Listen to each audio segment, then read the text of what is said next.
Resetea tu mente. 6.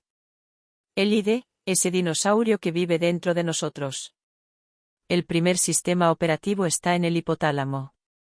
El hipotálamo es una estructura muy pequeña, del tamaño aproximado de un guisante grande, que se encuentra en la base del encéfalo. Se trata de una estructura muy antigua que estaba ya presente en los dinosaurios y que, por supuesto, también está presente en los reptiles actuales. El hipotálamo está compuesto por una serie de núcleos que llevan a cabo funciones diferentes y es una parte fundamental de lo que se considera como cerebro reptiliano, nombre que acuñó el Dr. Paul MacLean. El hipotálamo es una de las estructuras cerebrales que más rápidamente madura en un recién nacido, sea un chimpancé, sea un ser humano.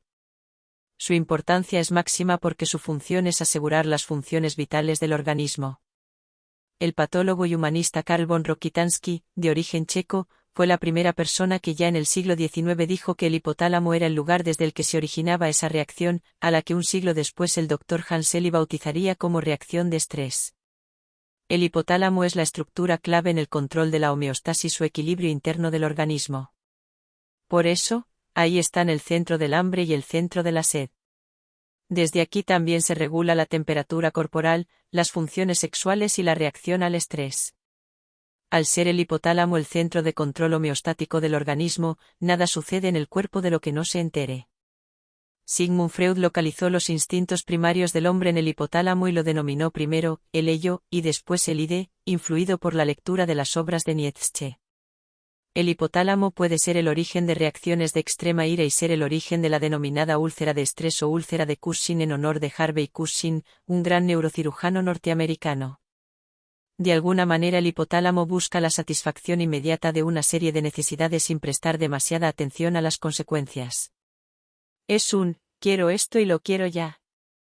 El desarrollo ulterior de estructuras del sistema límbico como son los núcleos del septo y las amígdalas en la segunda parte de la infancia y durante la niñez, servirían para modular dichas reacciones hipotalámicas, ya que al hipotálamo le falta precisión en su capacidad discriminatoria.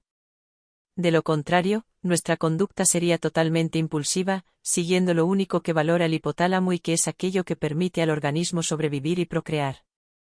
Sin embargo, no todo es exactamente como parece, ya que para sobrevivir también es muy importante generar lazos afectivos que favorezcan la cooperación.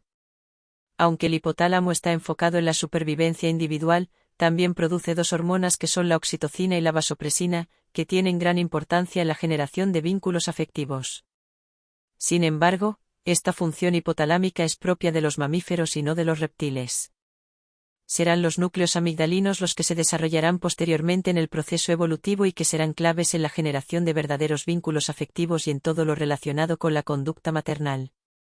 Estos núcleos tendrán tanta relevancia que si no hay apenas contacto físico durante los primeros años de vida de los hijos con sus progenitores, la capacidad futura para ser resilientes, para poder hacer frente con éxito a situaciones estresantes, se verá muy mermada. 7. Lo que nos mueve como reptiles. La manera en la que funciona el sistema operativo del hipotálamo es la siguiente: el hipotálamo primero detecta una necesidad, que puede ser la de comer, con el objetivo de mantener unos determinados niveles de glucosa en sangre. Esto es lo único que le interesa al hipotálamo, obtener información de la situación del cuerpo a través de lo que se conoce como interocepción y que está mediada, fundamentalmente, por el nervio vago o X-par craneal. Una vez que ha procesado esa información procedente del cuerpo, el hipotálamo decide un curso de acción. Lo que es muy notable en relación al hipotálamo es que cuando quiere cubrir una necesidad, la quiere cubrir ya, de forma inmediata. Recordemos la rabieta súbita de un niño pequeño cuando tiene hambre o sed. Es su hipotálamo el que está orquestando dicha rabieta.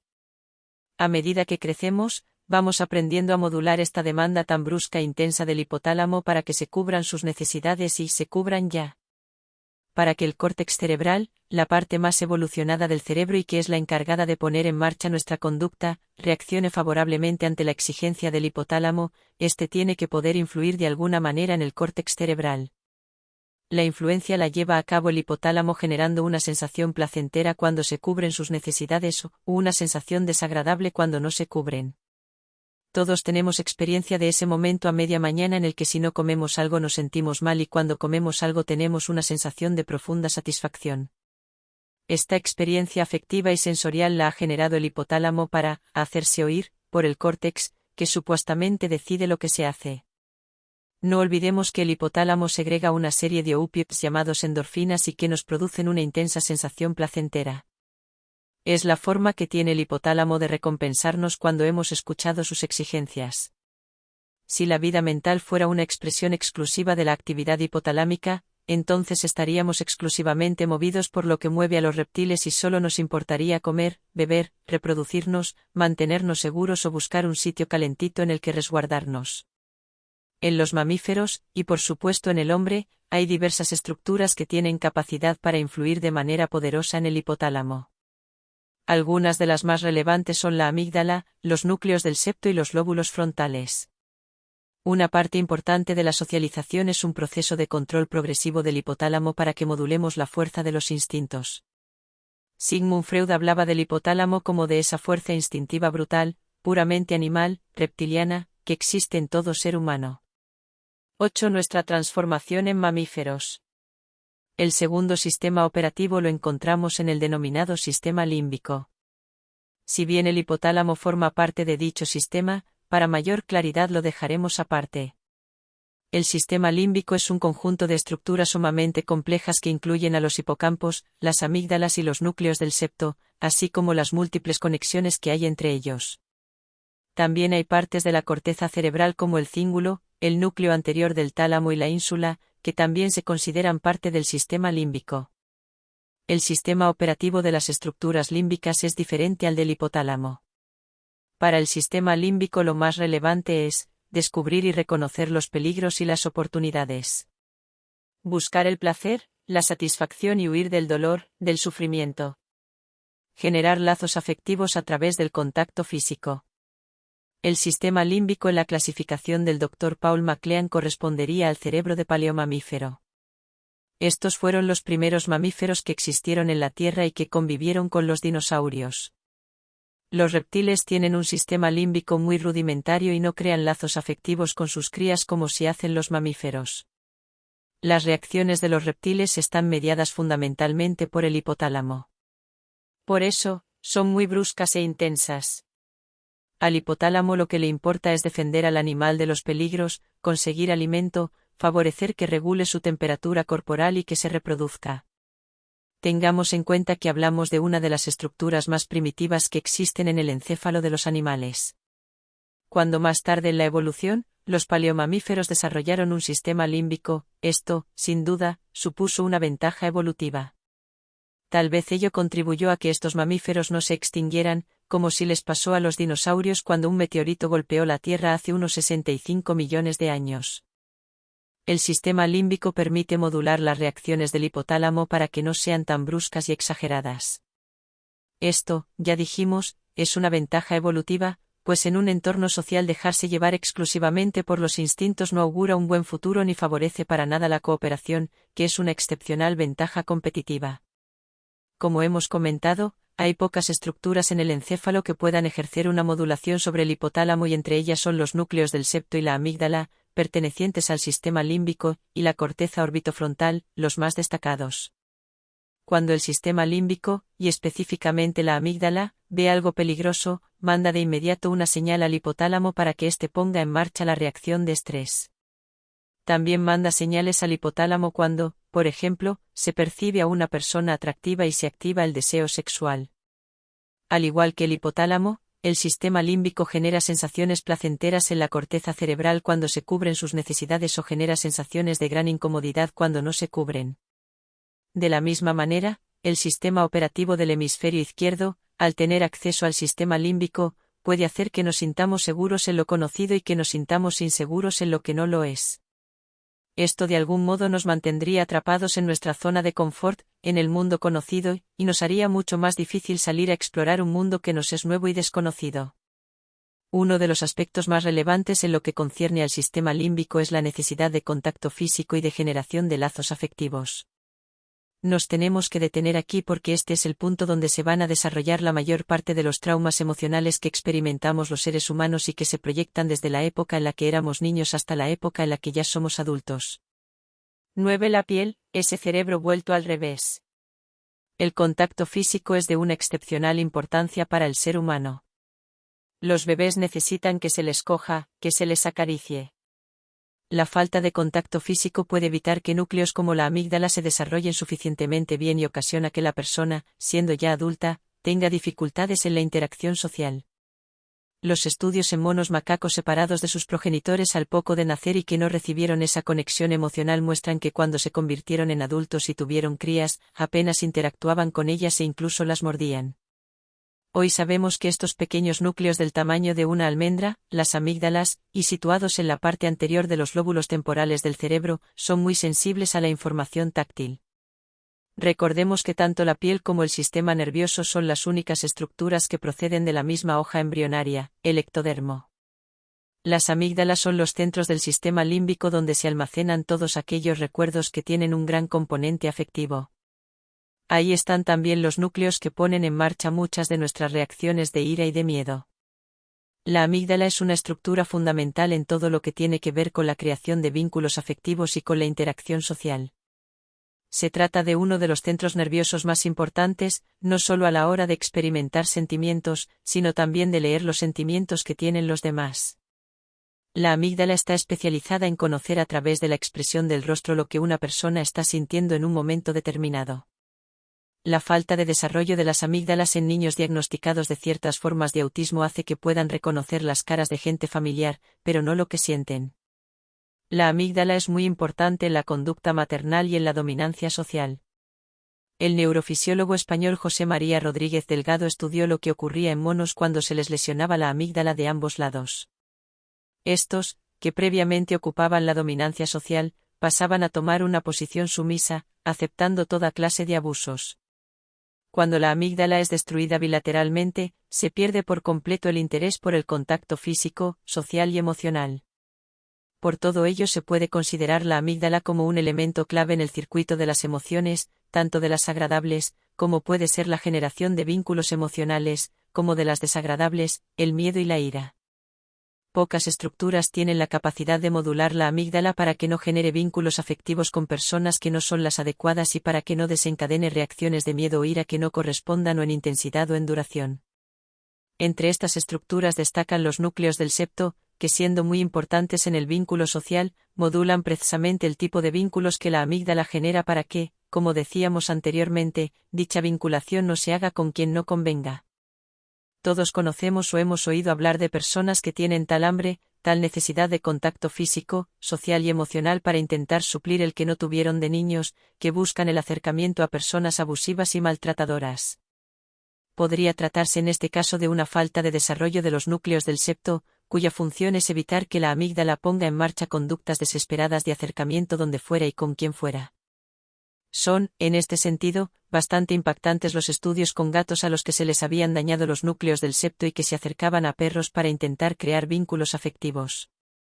En los niños, estos núcleos comienzan a madurar a partir de los 6 meses de edad, que es también cuando estos empiezan a distinguir mejor los rostros familiares de los que no lo son. Conociendo el funcionamiento de la amígdala, podemos entender, aunque no justificar, por qué cuando de niños esa necesidad de contacto físico y de vínculo emocional no se ha dado, una persona ya siendo adulta puede reaccionar de una forma excesiva, con ira, agresividad e incluso violencia cuando se siente abandonada por su pareja. Desde el punto de vista anatómico y fisiológico, es esa falta de contacto físico y afectivo durante los primeros años de vida lo que puede dificultar el desarrollo de centros como son los núcleos del septo o la amígdala. Esto marca una seria dificultad para que esos mismos niños generen vínculos afectivos durante el resto de sus vidas. El vínculo afectivo en los mamíferos, y por supuesto en el ser humano, es de tal importancia que su ausencia no solo puede conducir a conductas agresivas, sino también a un gran deterioro físico.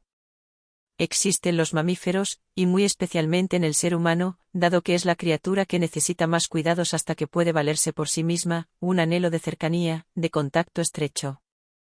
Todos necesitamos sentirnos queridos y no sentirnos solos y desamparados. Muchos de los traumas que acarreamos son la consecuencia de habernos sentido heridos, rechazados, no suficientemente queridos. 10. La sorprendente explicación a algunas conductas. El sistema límbico, al igual que otras partes del cerebro, establece con mucha rapidez una serie de asociaciones entre eventos que suceden de forma simultánea. El neurólogo canadiense Donald Hebb hablaba de que neuronas que disparan a la vez acaban conectándose. Si un niño pequeño se siente querido solo en el momento en que le cogen para alimentarle, cuando sea adulto puede comer en exceso e incluso llegar a desarrollar una marcada obesidad, tan solo porque, inconscientemente, cuando come revive sentimientos de ser querido. Aunque la necesidad es de amor, la estrategia que le permite a ese ser humano cubrir, parcialmente, su necesidad de sentirse querido, es la de comer. Esto está en la base de muchas de las adicciones, ya que en el caso que nos ocupa, comer libera dos neurotransmisores, dopamina y endorfinas, que generan una intensa sensación placentera. De ahí la gran importancia de desarrollar nuevas estrategias que permitan cubrir dicha necesidad sin tener que pagar un precio tan elevado. Las amígdalas pueden también causar reacciones muy intensas de enfado cuando una persona no se siente suficientemente valorada y reconocida. De nuevo, se activan traumas afectivos, heridas emocionales propias de no haberse sentido valorado cuando se era niño. Dado que estas experiencias de soledad, abandono y falta de valoración se registraron en centros del sistema límbico, no es nada fácil poder acceder a ellos de forma consciente, ya que es la amígdala del lado derecho la más importante en lo que se refiere al registro de recuerdos emocionales traumáticos, sobre todo cuando estos traumas han tenido lugar en etapas tempranas del desarrollo. El hemisferio izquierdo, sede de la autoconsciencia, es incapaz de entender lo que hay realmente detrás de ciertas conductas. Él solo sabe juzgar y poner etiquetas y, por eso, no comprende que detrás de muchas conductas está un trauma que se vivió en la niñez. No es lo mismo juzgar que intentar comprender. Tampoco es lo mismo tener una visión limitada de algo que ampliar esa misma visión para descubrir eso frente a lo que previamente estábamos ciegos. Como vemos, solo entendiendo por lo que ha pasado una persona podemos llegar a discernir qué es lo que le ha llevado a comportarse como lo hace. Para nada esto significa que el pasado determine el presente o el futuro, sino que hay que tenerlo en cuenta para poner las cosas en su contexto adecuado. Si nosotros tan solo castigamos determinadas conductas sin intentar educar a la persona para que no las repita, tendremos pan para hoy y hambre para mañana. Cada persona ha de hacerse responsable de sus actuaciones y atenderse a las consecuencias de ellas y también, si queremos que esas conductas no se repitan, hay que intentar comprender en primer lugar qué las originó. Me cuesta creer que haya personas que nacen buenas y otras malas. Me cuesta creer que haya unas personas que nacen con estrella y otras estrelladas. No considero que la genética decida por sí sola la moral de un individuo. Tampoco creo que lo decidan el entorno en el que uno ha vivido y la educación que ha recibido.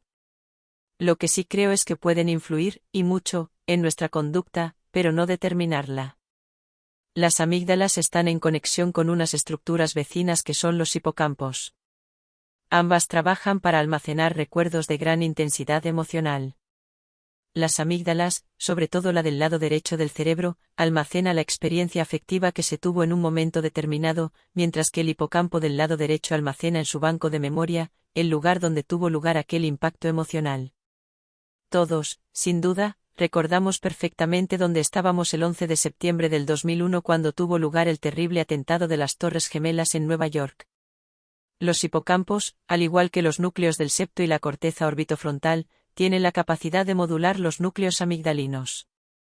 El hipocampo del lado izquierdo almacena no lugares espaciales, sino conceptos, palabras y desde luego aquellas palabras que nos dijeron o nos dijimos y que tuvieron un gran impacto emocional en nosotros. Es decir, que el hipocampo izquierdo contiene la memoria semántica, la memoria de las palabras, mientras que el hipocampo derecho contiene la memoria espacial y visual. Esto tendrá importancia cuando hablemos de la manera en la que se construye la autoimagen y la autoestima. El sistema operativo del sistema límbico generará en la corteza cerebral sensaciones desagradables si quiere que nos alejemos de algo y sensaciones agradables si quiere que nos acerquemos a algo. Lo que ocurre es que la corteza cerebral puede interpretar erróneamente esas necesidades que proceden del sistema límbico. De hecho, quien peor sabe leer esos mensajes es el hemisferio cerebral izquierdo. El tercer sistema operativo es el del hemisferio izquierdo del cerebro. Este está especializado en observar los detalles y las partes del todo. Lo que ocurre es que cuando lo hace, lo fragmenta todo y se olvida de que forman parte de una totalidad. Es el hemisferio dualista, que en su procesamiento separa lo de fuera de lo de dentro, a diferencia de lo que hace el hemisferio derecho, que no distingue separación entre los dos. También el hemisferio izquierdo diferencia las partes, mientras que el derecho ve el conjunto. Donde el hemisferio izquierdo solo ve una nariz, una boca, unas orejas y unos ojos, el hemisferio derecho ve un rostro, pudiendo, además, no solo captar que ese rostro es familiar, sino también lo que emocionalmente está transmitiendo. Así como el hemisferio derecho está especializado en la visión de la realidad más profunda, la dimensión espiritual, el hemisferio izquierdo está especializado en la visión superficial y material de la realidad. Al hemisferio derecho le interesa la relación, mientras que al izquierdo los objetivos y los resultados. Si al derecho le interesa la observación y la contemplación, al izquierdo solo lo práctico y lo útil. El hemisferio izquierdo se enfoca en aquello que pueda ayudar a alcanzar un determinado objetivo, sin que ningún elemento de carácter personal y afectivo tenga especial relevancia. Lo importante son los resultados, no las relaciones, a menos de que sirvan para conseguir mejores resultados. Desde la perspectiva del hemisferio izquierdo, hablar de sentimientos le pone a uno en una situación vulnerable y no es para nada una ventaja competitiva, sino justo lo contrario. Para el hemisferio derecho, sin embargo, elementos como la empatía y la compasión son fundamentales. Al hemisferio derecho le interesa la generación de vínculos afectivos. Es precisamente la generación de estos vínculos lo que favorece la cooperación, la cual es, sin duda, una extraordinaria ventaja competitiva. Una persona con una clara dominancia de su hemisferio cerebral izquierdo será alguien que en su conversación se estará enfocando en los objetivos, la acción y los logros, mientras que alguien con una mayor dominancia del hemisferio derecho se enfocará en temas mucho más personales. Para el hemisferio cerebral izquierdo es clave la jerarquía, mientras que para el derecho lo es la cercanía, la proximidad. Por eso, los gestos de arrogancia y prepotencia están más anclados al hemisferio izquierdo, que es el que favorece la separación, la distancia entre el yo y el tú. Al hemisferio izquierdo le interesa más el aspecto de alguien que sus cualidades y su mirada es más superficial que la del hemisferio derecho. El hemisferio izquierdo empezó a desarrollarse en la evolución humana hace aproximadamente unos 100.000 años y supuso un extraordinario avance evolutivo, ya que permitió el desarrollo científico y tecnológico que nos ha traído donde hoy estamos. Autores de gran nivel científico consideran que previo al desarrollo del hemisferio izquierdo, que se extiende desde hace aproximadamente 100.000 años hasta hace 40.000 años, momentos en los que se produjo ya la diferenciación completa de los dos hemisferios, los seres humanos solo tenían el 10% del vocabulario del hombre actual, siendo la mayor parte de su lenguaje gestual y musical.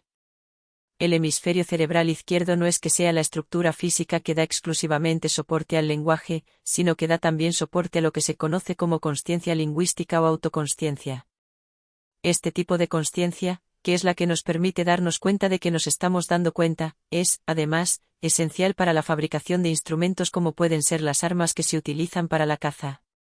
No ha de extrañarnos, por tanto, la diferencia que existe entre la industria chilense del Homo erectus, con sus hachas de pedernal, y los instrumentos de caza y pesca sumamente sofisticados de marfil y hueso que utilizaba el hombre de Cromañón. Gracias al desarrollo del hemisferio cerebral izquierdo, tenemos también la capacidad de crear conceptos y de poder comunicarnos. Recordemos que antes del desarrollo de este hemisferio, nuestra forma de comunicarnos era muy tosca. Todos sabemos la importancia que juega la comunicación en el trabajo en equipo. Imaginemos la ventaja competitiva que tendría para el hombre de Cromañón su capacidad de comunicarse con gran precisión a la hora de organizar una cacería para abatir a un mamut o a un mastodonte. La caza de animales tan grandes y peligrosos, mucho mayores que un elefante actual, precisaban de una estrategia coordinada para que pudiera ser efectiva y murieran menos miembros del clan durante dicha cacería. 12. El precio que hay que pagar para desarrollar ciertas capacidades. El desarrollo del hemisferio izquierdo del cerebro supuso que tuviéramos que pagar un peaje muy alto y fue nuestro alejamiento de la naturaleza. Así como el hemisferio derecho no ve un dentro y un fuera, sino que solo ve una única cosa, el izquierdo es el que separa entre lo de que existe dentro y lo que hay fuera. A través del desarrollo progresivo del hemisferio izquierdo llegamos a una percepción, a una forma de ver la realidad en la que existía un dentro, que era lo que estaba pasando dentro de nosotros, pensamientos, sentimientos, sensaciones, emociones, y lo que estaba sucediendo fuera de nosotros en el mundo natural.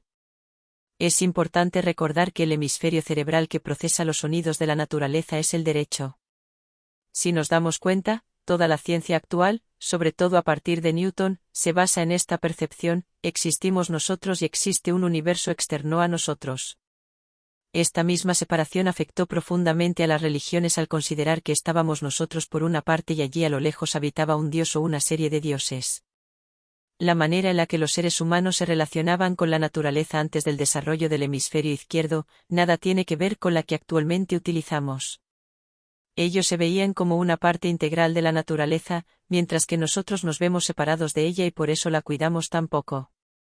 Es verdad que aquellos pueblos ancestrales no se preguntarían por el significado de las estrellas o de la luna, sino que tan solo las contemplarían y se sentirían hermanados con ellas. Algo así como le pasaba a San Francisco de Asís cuando hablaba de hermano sol, hermana luna o hermano lobo. Con el desarrollo del hemisferio cerebral izquierdo empezamos a cuestionarnos, ¿por qué la naturaleza era así y no de otra manera? ¿A qué distancia está la luna de nosotros? Y muchas otras cuestiones. La gran pérdida que hemos experimentado en muchos casos ha sido la de cambiar la experiencia por la descripción. Esto es como si, en lugar de saborear un delicioso plato, el cocinero nos ofreciera una descripción pormenorizada del mismo sin que nosotros pudiéramos probarlo. Hay, sin embargo, personas que, debido al entorno cultural en el que viven, siguen teniendo hoy en día esta experiencia de profunda conexión con la naturaleza. Las vivencias que nos relatan son muy profundas y transformadoras. Hemos de entender que el cerebro es enormemente plástico y maleable y que la cultura en la que vivimos puede favorecer más el dominio de uno de los hemisferios o incluso favorecer que trabajen de una forma más integrada. Siempre me ha parecido lamentable referirse a las tribus nativas, sean de la Amazonía, de Australia o de los Estados Unidos, como tribus de salvajes. Creo que en lo que se refiere a relacionarse con la naturaleza y saber cómo cuidarla, tienen mucho que enseñarnos a los que nos llamamos pueblos modernos y civilizados. Cuando estuve en Bután, en la cordillera de los Himalayas, pude comprobar el respeto con el que muchos habitantes de este país se relacionaban con la naturaleza. A diferencia de lo que sucede en Nepal, que es un país vecino, en Bután está prohibida la escalada. Para ellos es algo así como ultrajar a la montaña. Amigos míos que han estado en Nepal me han comentado que hay lugares de escalada que parecen auténticos basureros. A medida que las funciones del hemisferio izquierdo se fueron desarrollando, todo lo relacionado con la conexión con el mundo natural quedó a cargo casi, exclusivamente, del hemisferio derecho. Hoy en muchos pueblos nativos se sigue teniendo esa íntima conexión con la naturaleza que es, sin duda, la que permite, por ejemplo, que tribus en el Amazonas, en Australia o en Norteamérica hablen de la naturaleza con un nivel de cercanía que a nosotros, los hombres y mujeres de ciudad, tanto nos sorprende y desconcierta. A mí, por ser hombre de ciencia, siempre me ha impactado conocer algunos de los remedios terapéuticos que utilizan diversos pueblos aborígenes. Uno se pregunta cómo pudieron descubrirlos si la propia naturaleza no se los reveló de alguna manera. Si en nuestra evolución pasamos por una fase arcaica muy mediada por los sentidos y luego a una época mágica en la que nos sentíamos completamente conectados con la naturaleza, el desarrollo del hemisferio izquierdo marcaría el comienzo de un amplio caminar en el que poco a poco se iría desarrollando el método científico y que culminaría en lo que conocemos como la época moderna, con destacados pensadores como Descartes, Galileo o Newton. Si primero el ser humano vivió conectado con la naturaleza de una manera íntima, después empezó a desconectarse de ella en lo que es la época mítica para, a continuación, valorar la razón como el único instrumento válido para conocer. Esto marcaría también lo que se ha conocido como transición del mito al logos. La pena es que el peaje que se ha pagado para conseguir un desarrollo científico y tecnológico tan sobresaliente ha sido el olvidarnos de aquellas dimensiones que siendo reales no se pueden ni pesar ni medir. El materialismo, nuestro interés exclusivo en lo que es accesible a la razón y que se enmarca en las dimensiones del espacio y del tiempo, nos ha vuelto ciegos a aquello que las supera y que solo es accesible a la intuición y a la imaginación. Hablo del mundo del espíritu, del mundo de la trascendencia. De ahí la importancia que tiene el hemisferio derecho, dada su capacidad de interactuar con el mundo suprasensorial, algo a lo que no parece tener fácil acceso el hemisferio izquierdo del cerebro.